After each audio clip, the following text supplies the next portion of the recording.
Eh bien, on est ravis de recevoir pour sa première interview, puisqu'elle a présenté ses lettres de créance seulement la semaine dernière au roi belge, l'ambassadrice d'Israël en Belgique, Idit Rosenzweig-Abu. Hello and welcome to Radio Judaïka. Hello, Liz. Good morning. We are happy to have you today. Can you tell us a little about you?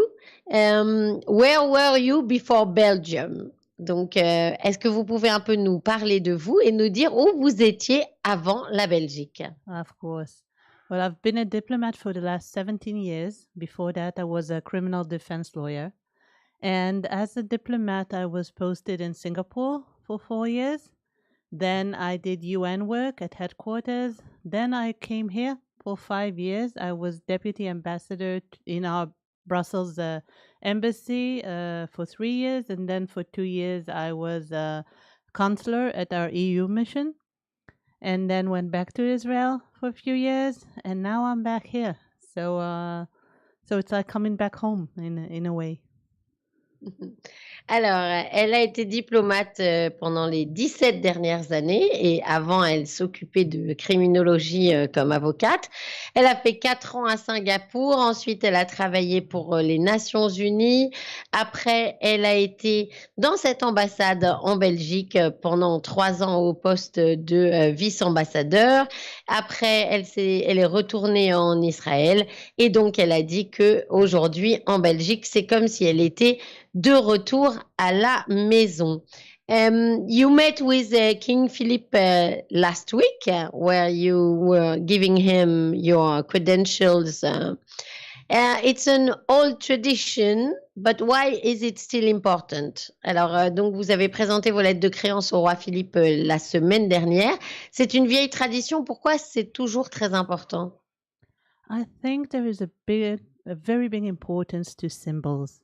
We can see in England, for example, people queuing up for 10 hours in the cold, waiting to see the late Her Majesty Queen Elizabeth, just because people are touched by symbols. And I think in many ways it's the same in Belgium. Symbols and institutions are important. For me, it was it was a moving day, a very exciting day. It was grand. It had horseback soldiers. It had the palace.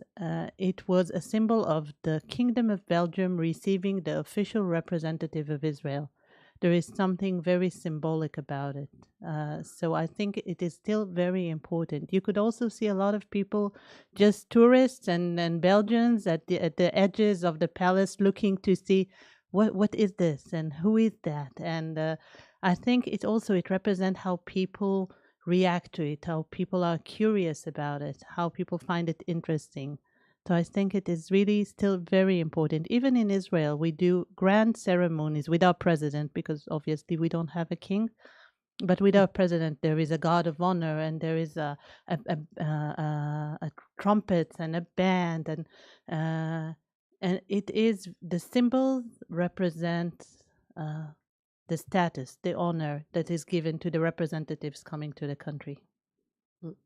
Alors, elle a dit qu'elle pense que c'est très important parce qu'il y a une grande importance dans les symboles et elle pense qu'on le voit par exemple dans le fait que les gens ont attendu pendant près de 10 heures pour voir la reine Elisabeth quand elle est morte.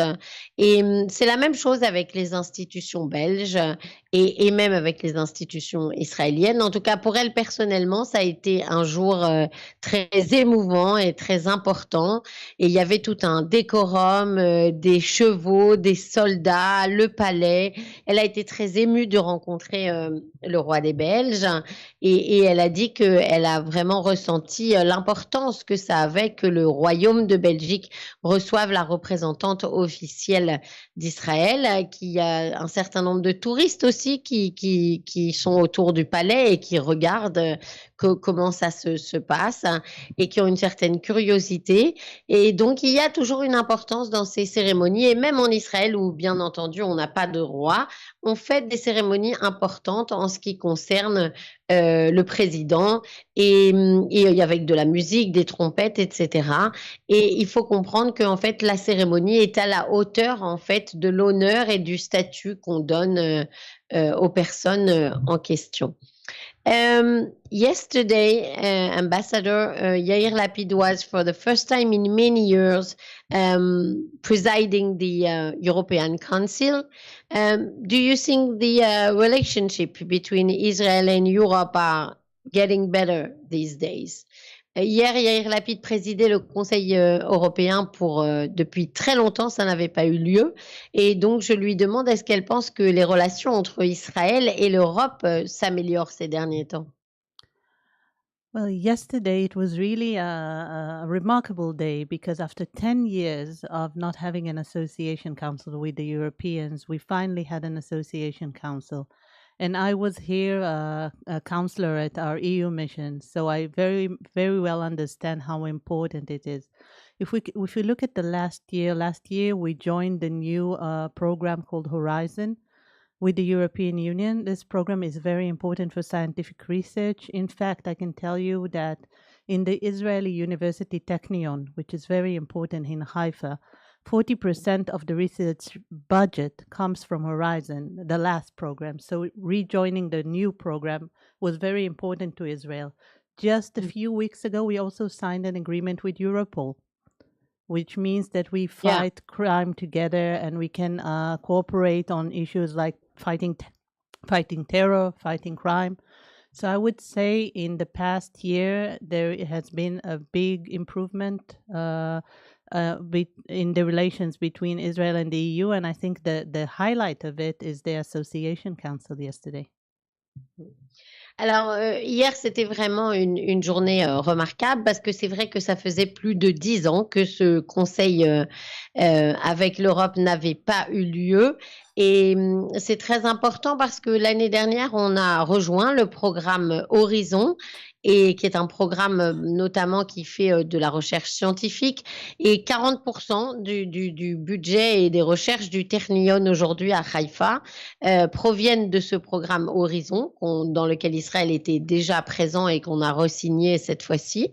Et également, la semaine dernière, on a signé un nouvel accord avec Europol qui va permettre à Israël de participer à la lutte contre le terrorisme et contre le crime.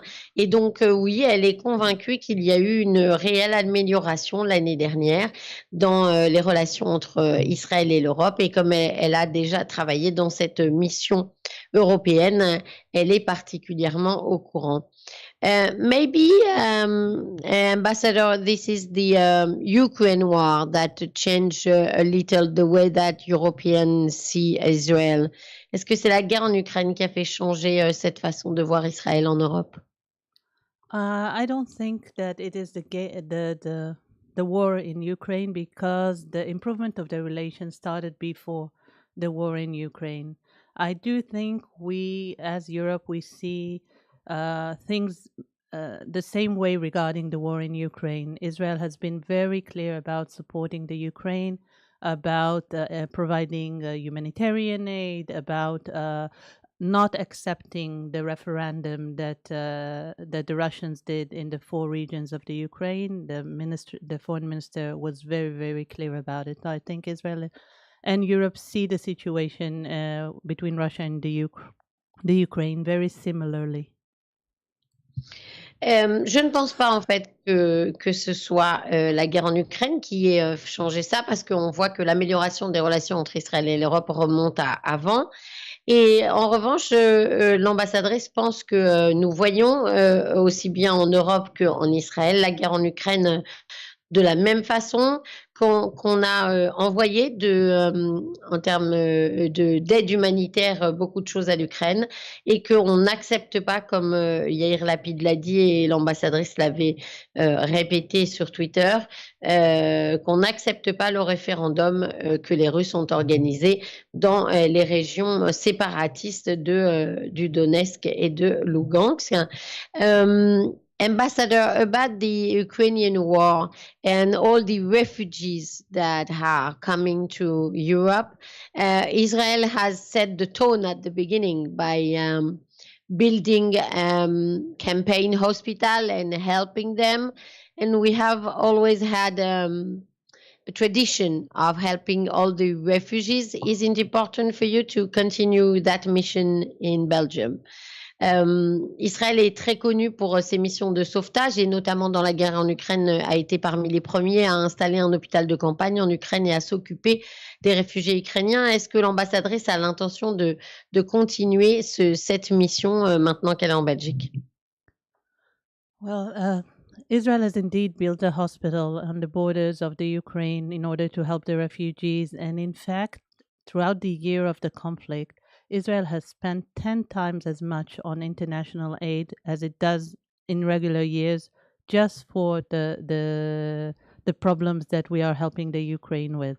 As an ambassador here, our embassy will definitely try to get involved in projects to help the Ukrainian refugees in Belgium. We think this is very important, and we will make efforts to participate in the effort to help the refugees. Oui, donc évidemment, l'ambassade essayera de faire partie d'un certain nombre de projets pour aider les réfugiés ukrainiens et pour participer à l'effort de la Belgique.